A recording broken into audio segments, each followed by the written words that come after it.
Are you tired of listening to ads and just want the story? With the Tales of the Forgotten membership, you'll get ad-free episodes of all our shows, like this one, and you'll be supporting the creators and stories that you love.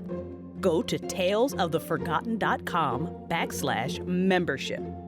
But hey, we like to spoil you. So a Tales of the Forgotten membership also offers bonus content like character audio files, artwork, exclusive shows, first looks at scripts, and a lot more.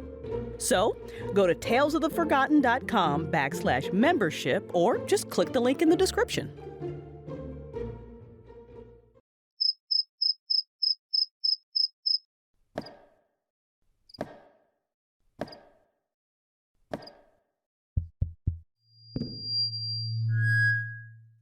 Hello, I'm Daniella. What's your name? Well, it is wonderful to make your acquaintance. If you've got some time, I'd like to tell you a story that happened not so long ago. Are you ready? Good. Let's begin. Chapter 1. Meet the Crofts.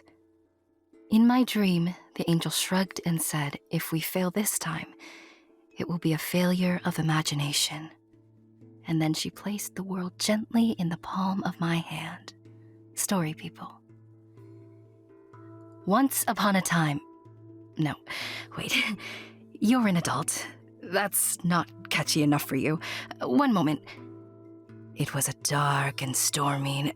No, that won't do either. Just a second. Colin Croft wasn't the type of man you'd see behind bars. Neither was his wife, Nia. In fact, the Crofts were not the type of people anyone would ever accuse of wrongful parenting. Regardless, that's exactly what the charge was against them. It was a very serious charge, punishable by... Well, let's not get ahead of ourselves. We'll start at the beginning. Allie! Ethan! Let's go! We're coming, Dad. What's all that stuff? Stuff for our experiments.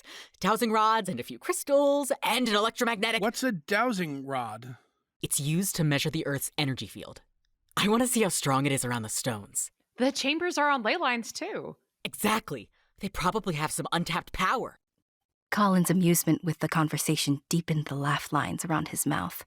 I dare say he was a handsome fellow, the lines of gray decorating his black hair like the tinsel on a holly tree. And always one to keep schedules, he ushered his children outside and locked the front door. Powers, huh? Don't say it like that, Dad. Don't you know about quantum physics? They walked over to an SUV where Nia Croft was standing, talking on her cell phone. She smiled at her children and mouthed, "I'll be right there." Colin glanced at his wife and tapped his finger against his watch in an attempt to get her to hurry along before he got in the driver's seat. Is that what you're learning in school?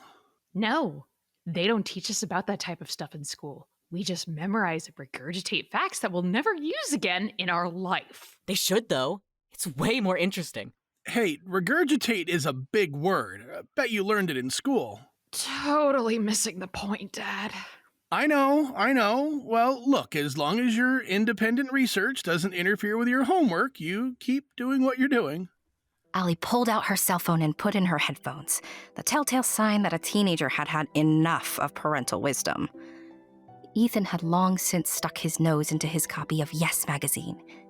He was 12, 4 years younger than his sister, and unlike Allie, had given up trying to convince his parents that their worldview was incredibly limited. Adults thought they knew everything, or at the very least, more than their kids. Ethan was of the opinion that while that was true in some cases, something happened to adults that sucked out their imaginations. It was like the adult rite of passage to stop believing in the fantastical once they reached a certain age. Ethan was determined that neither he nor his sister would ever get like that when they grew up. Did you make that promise to yourself as a child? Did you keep it? Ready. Let's go. I thought we said no work today. It wasn't work. Hey, you two back there. Ready to have some fun? Oh yeah! I got the dowsing rods. Cool.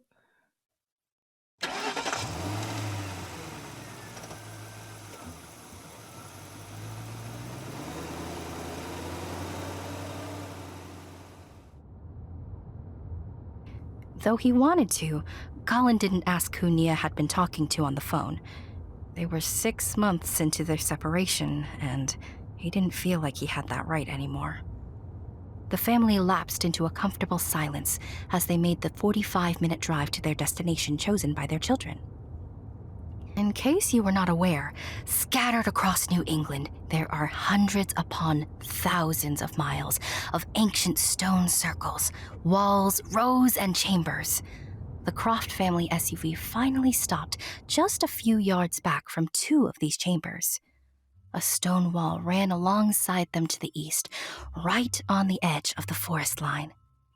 It was a pretty enough sight, with the multicolored leaves of fall hanging from the trees and scattered over the ground, decorating the earth. So cool! The young lad put his magazine away. Now, his nose pressed against the window. The moment Colin turned off the car, Allie and Ethan scrambled out and raced over to the chamber. Colin and Nia, as adults do, were slower to get out of the car, taking the time to watch their children's excitement with affectionate amusement. Colin tucked his hands into his jeans pockets and stole a glance over at his wife. She looked good. She always did. But more than that, she looked happy. She looked content. It was chilly and her dark-skinned cheeks were rosy because of the wind. Her dark brown eyes were lively, much more so than they'd been the last 2 years of their marriage. Or so he thought. So, what's his name? We're not doing this today. I'm not doing anything. I was just asking. You're never just asking, Colin. I promise I won't beat him up. I tell you, it was positively precious when he was rewarded with the slightest twitch of her lips, a telltale sign of her amusement. She gave a tiny shake of her head, looking away from him and back at their children. Jacob. Colin's jealousy flared. Oh dear. It made his shoulders square and his jaw set. Colin nodded curtly, and because she was right, it really wouldn't be fair to the kids if they did this today, walked away from her. Nia sighed. They act like children sometimes, adults, especially when they're hurt. And like children, Colin made an assumption that wasn't true. But Nia hadn't corrected him either, and perhaps she should have. Who knows? Let's continue. Guys, you gotta come see this! The doorway was typical, but short. Nia and Colin had to duck passing through it. They were able to straighten to their full height when they got into the chamber, but the ceiling was still low, so much that there was maybe an inch between it and Colin's head. There was nothing remarkable about the inside of the chamber, except that it was a lot cleaner than either Nia or Colin had expected, but that was a passing thought. Sunlight streamed in through the one window, spreading the light perfectly. The stone walls were smooth, the floor sprinkled with only the occasional leaf that blew in through the window. Ethan held his dowsing rods crossed lightly over the top of one another and was walking slowly around the perimeter of the chamber. Allie held her video camera and was panning around in a circle. How cool is this place? Very cool. Getting any readings? Here, give me the camera so you can get in the shot. Wait, you and Mom have to get in the shot first, Dad. I want to take a picture too. Colin and Nia walked to the middle of the chamber. There is sometimes an awkward moment when two people who haven't touched each other in what seemed like a very long time are forced into intimacy. Not because they don't want to, but because they do. And, as adults are prone to do, they've overcomplicated something so simple. So, there they stood, nearly shoulder to shoulder, their smiles a little strained. Ethan glanced at his parents and could sense how uncomfortable they were immediately. Children are very in tune to those sorts of things, in case you didn't know.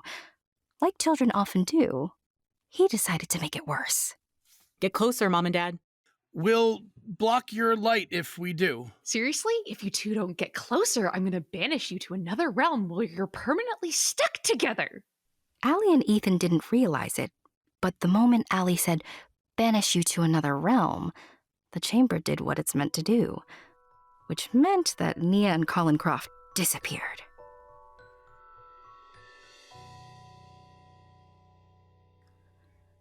Chapter 2.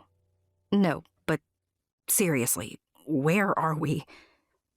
You think the only people who are the people who look and think like you.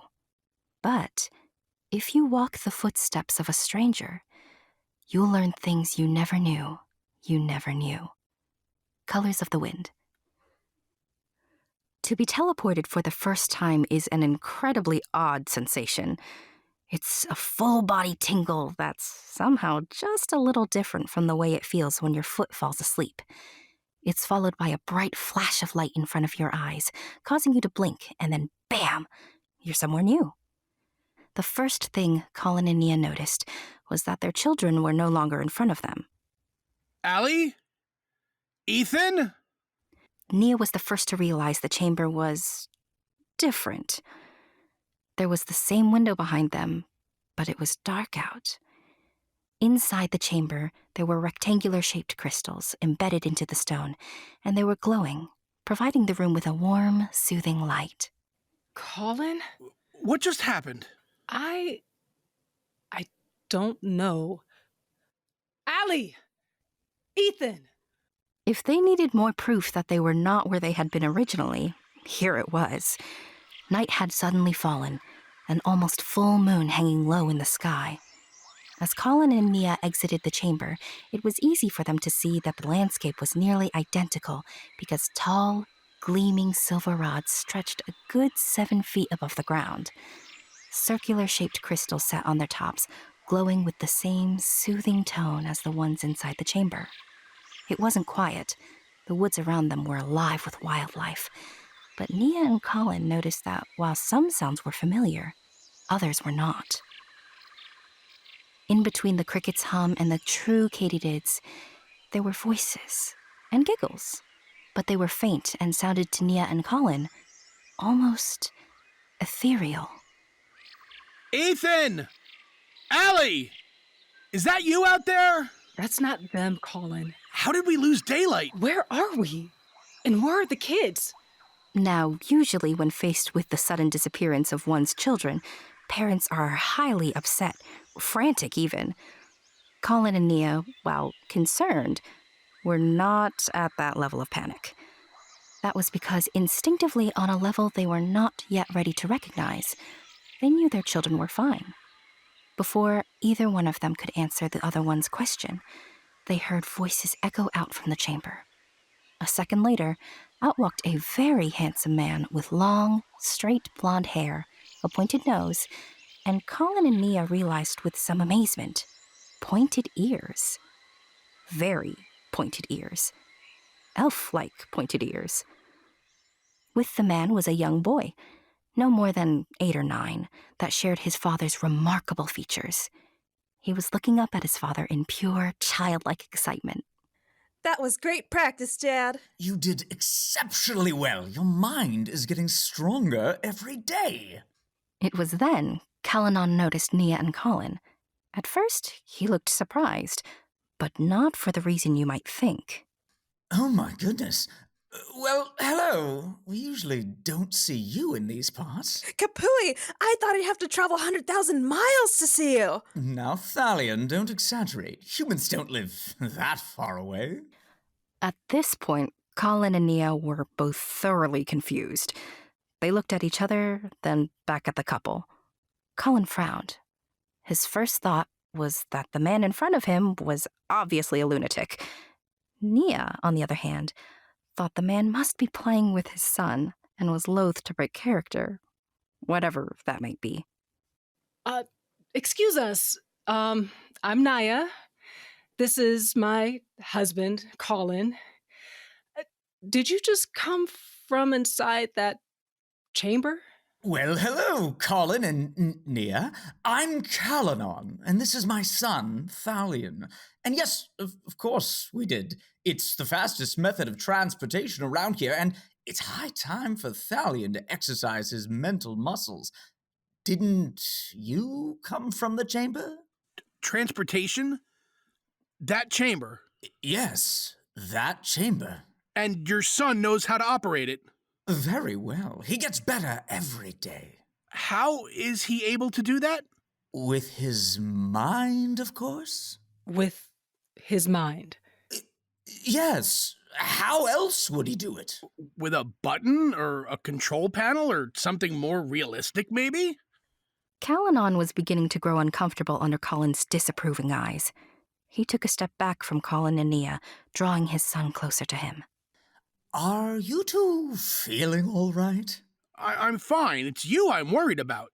Seriously, I need to know how this thing works so I can get back to my children. Well, I told you how it works. I don't understand why you won't listen, and your children should know how it works. If you're not teaching them, you're in violation of the law, you know? Humans don't get a free pass. My elementals instructor told me humans got banished to the upper islands because they were arrogant and mean. Is that true? You don't look mean. You're... what? Nia, who realized the situation was wildly spiraling out of hand, smiled and stepped forward to use her body as a bit of a buffer between her husband and the strange people in front of them. She smiled at Calanon and Thalanon. Excuse him. He's had a long day. Thank you for your help. Calanon eyed the two of them suspiciously now. His son tugged impatiently on his hand. Come on, Dad. I don't want to miss the new moon ceremony. All right, Thalion. Namaste, you two. Calanon took his son by the hand and led him down a lighted trail that went into the woods. What a nut job. You're not helping the situation by calling him that. I couldn't ask that question in any clearer English, Nia. Why would he think that? It doesn't matter. We've obviously gone somewhere. Let's just figure out how to use this thing. That's ridiculous. We couldn't have gone anywhere. Look around, Colin. Did you see these light posts earlier? Or how about the ones in the chamber? It's impossible. How could we have gone somewhere else? That's the million-dollar question of the day, isn't it? I'm going back inside to try to figure out where the control panel or whatever is. Yeah, you do that. I'm gonna go walk over to the SUV, get my cell phone, and call the kids to find out where they are. Yes, do that. Nia turned her back on him, walking into the chamber. Colin stood there for just a moment. He gave his head a hard shake and stalked off in the direction he was certain he'd left the car. Funny thing about fear-based certainty against an impossible gut instinct. One always wins out over the other. Guess which? At any rate, Colin walked and Colin walked. Sometimes in a straight line, sometimes in a circle. He backtracked. He stopped and started and walked forward again. But try as he might, he could not find the location they'd left the vehicle. It was as if it simply didn't exist anymore. Nia wasn't having much better luck inside the chamber. She searched the walls, the floors, and the strange lamps. She pressed on stones, ran her fingernail into crevices. She even kicked the wall a few times when her frustration got the better of her. But try as she might, she could not find the chamber's control panel. Though in two different places, Nia and Colin gave up their searches at the exact same time. Nia dropped her back against the wall, her arms folded in front of her, a deep, frustrated frown on her face. Colin began his walk back to the chamber, stomping a bit like a frustrated child. And at that moment, inside the chamber where Nia stood, the Malak arrived. The Malak were the police force of Maketh, the place Nia and Colin journeyed to. Rest assured, it is not so far from your own dimension. The walls between dimensions are much thinner and easier to traverse than you might imagine. The Malak appeared human, but were deceiving creatures, capable of shapeshifting into the animal they most resonated with. The two that appeared in front of Nia were wearing immaculately pressed dark blue uniforms. What gave away that they were not human were their tails. Curved, bushy tails like you'd find on a Siberian husky extended from their backsides. A space was made in the uniform to accommodate their physique, of course. Nia was quite startled at their appearance because they literally just appeared. There was no warning. One minute she was alone, the next she was not. To be fair, there was some warning, but if you didn't notice what to look for, it would be easy to miss. When one is about to teleport oneself, the space in front of them ripples ever so subtly, taking on a water-like quality, a translucent ripple in the fabric of space and time. Nia blinked several times, staring at the men in clear shock. They didn't look nearly as surprised to see her. Are you the human known as Nia? Well, poor Nia just couldn't find her voice. Once she got over the fact they appeared out of nowhere, she noticed their tails. And when her brain confirmed that what her eyes were seeing was correct, that was more a shock than poor Nia could take, and she fainted. Thankfully, Malak are very fast creatures, and the one without a mustache caught her, saving her from a painful bump on the head. At that moment, Colin walked into the chamber. I have no friggin' idea where the damn car is! What a scene this was for him. Two strange, stern-faced men sporting unfamiliar uniforms, and tails no less, were standing there, with one of them holding his wife. What the hell are you? And what did you do to my wife? Are you the human known as Colleen? Get your damn paw off me! What did you do to her? Nia! Nia, are you alright? Calm down, human. She fainted is all. Fee the love of... I asked you a question, Ooman. Are you Colleen? What? Yes, I'm Colin, if that's what you're trying to say. What? Who are you? By order of His Angelicness, Raziel, overseer of the dominion known as Maketh, you are under arrest for the crime of wrongful parenting. Excuse me? If I were you, I'd be keeping my mouth shut right about now. It took Colin a moment to translate what the Malak had just said, and in that time, Colin, Nia, and the Malaks disappeared.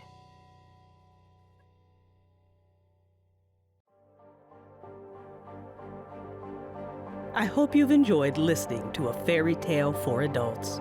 Please remember to subscribe, leave us a review, and share this story with your friends. To catch more of our original and fandom audio dramas and tabletop shows, visit our website, talesoftheforgotten.com.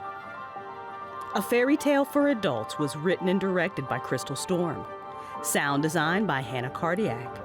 Starring, in order of appearance, Zoe Lee as Daniella, the narrator, Robert Patrick as Colin, Kay Reilly as Allie, Ren Alberg as Ethan, Tarrah as Nia, Adam Koreman as Calanon, Gwama Haristonel as Thalanon, Joe Moyer as Barley, and Gavaroc as Charly. Join us next Tuesday for episode 2 of A Fairy Tale. And don't forget to join us for our live listen parties and after shows with the cast and crew of A Fairy Tale. To learn more, you know what to do. Go to our website, talesoftheforgotten.com.